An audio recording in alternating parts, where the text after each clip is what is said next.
देख रहे हैं पहाड़ से मैदान तक न्यूज टाइम। आज चलते हैं खास खबर की तरफ।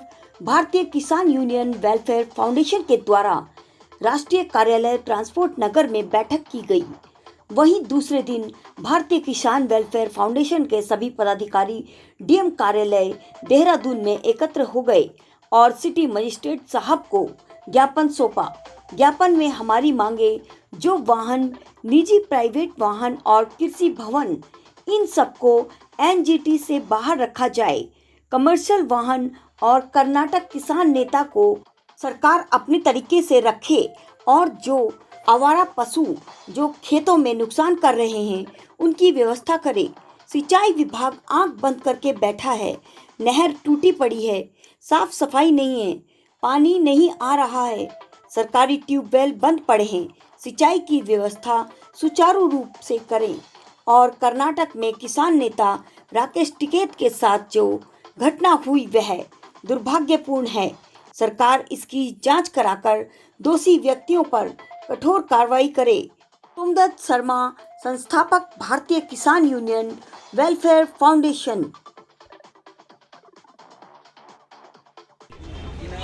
आज दिनांक 3/6/2022 को भारतीय किसान यूनियन वेलफेयर फाउंडेशन के सभी पदाधिकारी डीएम कार्यालय पर उपस्थित हुए और श्रीमती कुसुम चौहान सिटी मजिस्ट्रेट को ज्ञापन सौंपा। आज हमारी मुख्य मांगे जो इस प्रकार है।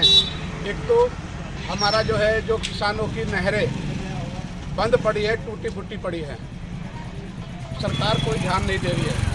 उनकी मरम्मत की जाए और नहरों में पानी की व्यवस्था की जाए। सरकारी नलकूप खराब पड़े हैं, कोई काम नहीं कर रहा है। उनको एकदम बिल्कुल सही करा करके सिंचाई की व्यवस्था जो है सुचारू की जाए।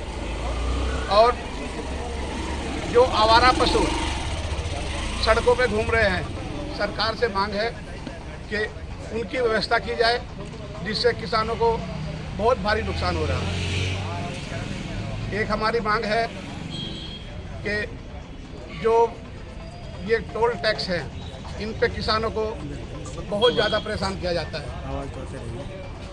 ये सरकार ऐसी व्यवस्था करे जिससे वहाँ पे किसानों को कोई दिक्कत ना हो। दूसरी बात है, जो वाहनों के ऊपर है, सरकार 10 साल और 15 साल की जो एक व्यवस्था कर रही है।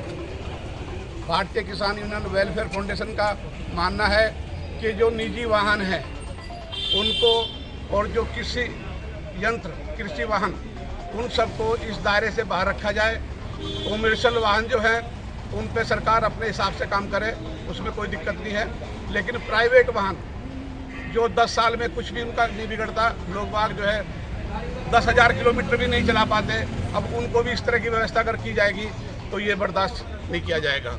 हम सरकार से मांग करते हैं कि ये सारी व्यवस्था सुनिश्चित करें और किसी भी प्रकार की जनमानस को, किसानों को कोई दिक्कत ना हो। धन्यवाद।